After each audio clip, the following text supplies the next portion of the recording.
مساء الخير. النهارده أنا هاتكلم عن موضوع الموسم يعني موضوع اللي هو الفايدة بتاعة زيادة الفايدة ل25% في البنوك. طبعًا الزيادة بتاعة البنوك طبعًا أسعدت ناس كتير جدًا. هو اختلفت الآراء، انقسمت إلى قسمين. قسم في حالة من انهيار، لإن هو مثلًا كان حاطط كل مستنداته وحاجته من أسبوع أو من 10 أيام ب16%، وجات الموضوع ل25%. وفي ناس أصحابي حطوها الساعة 00:00 بالليل، وناس قرايبي، ويعني حزنانة عليهم جدًا، كان مش عارفة بايعين حاجة وحطّوا فلوسها في، ودي كل ما يملكوا، حطوها الساعة 00:00 بالليل بتليفون شهادة.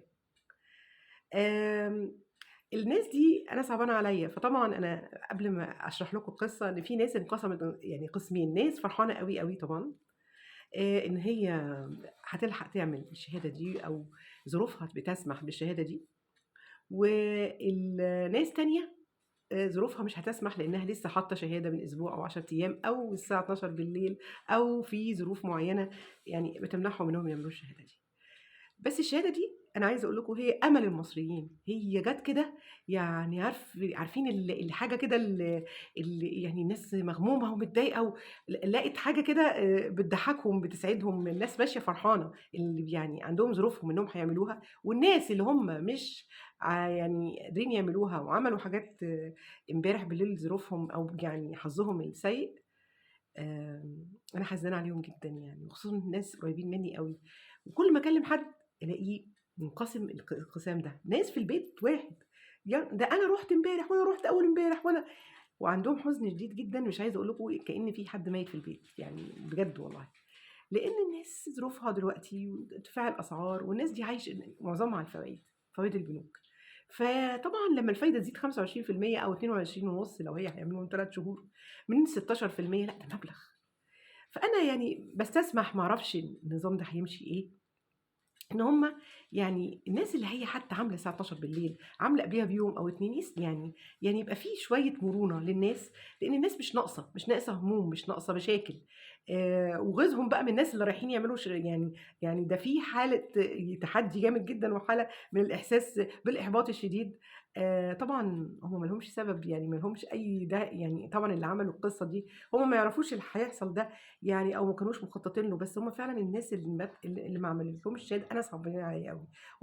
حاسة كده إن هُم اتظلموا يعني.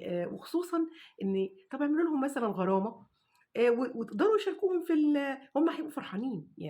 يعني اسعدوا الناس شوية، لإن الناس بدأت تبقى مهمومة أوي. الناس بدأت يعني دي في مصلحة البلد، يعني في مصلحة الدولة، إن الناس تبقى فرحانة ومبسوطة فحاسة بأمان. حتى لو حسستوهم بسَنة، بس هُم حاسين إن السَنة دي هيبقوا أسعد الناس فيها. وبرضه هتجيب لكم دخل كويس، يعني هتزوّد عندكم حاجات معيّنة. أنتم كنتم عاملين الشهادة دي ليه؟ أكيد لفايدة. بس مش عشان تعملوا الانقسام الجامد أوي ده اللي حصل. يعني والناس رايحة البنوك وبتتخانق، أنا عملتها امبارح، أنا عملتها أول امبارح، وحصل مشاكل جامدة جدًا. أرجوكم حلّوا المواضيع دي بهدوء، وأرجوكم اللي تقدروا تساعدوه، وخصوصًا اللي عامل لها مثلًا الساعة 00:00 01:00 قبليها بيوم، يعني دي استثناءات.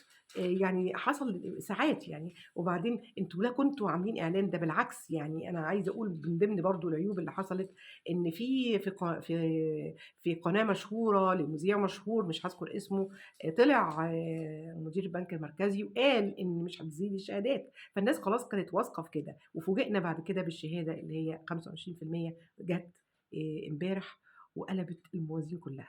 فأرجوكم راعوا الموضوع ده، وانتبهوا إن الشعب سعادته من سعادة الدولة، والناس اللي اتظلمت يبقى في رأفة.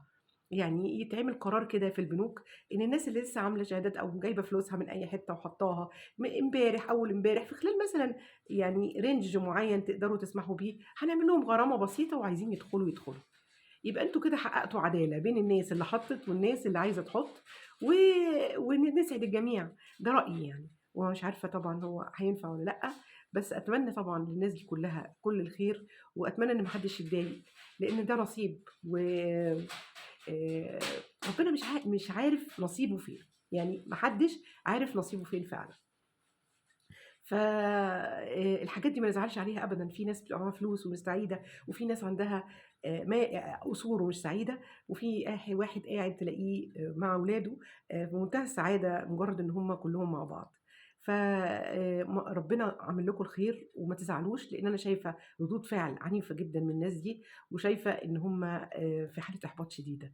فأرجوكم زي ما عملتوا الشهادة دي وأسعدتوا ناس، أرجوكم ما تنسوش الناس اللي أُحبطت وحاسة بإنها اتظلمت. يا رب تكونوا فهمتوا الفيديو ده، ويا رب يوصل للمسؤولين. اعملوا شير ولايك يا ولاد، ويوصل لحد مسؤول يقدر يساعدنا في القصة دي. يا رب يوصل لأي مذيع مشهور أو ناس يعني تساعدنا في القصة دي.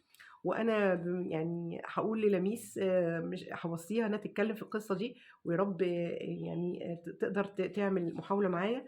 ويا رب، يا رب نقدر نسعد الناس اللي بتتضايق أو اتضايقت أو أُحبطت، وعايزة الناس كلها تبقى مبسوطة. وعام سعيد علينا يا رب كده، وهي أول أيام في السنة، فعايزين الناس كلها تبقى مبسوطة.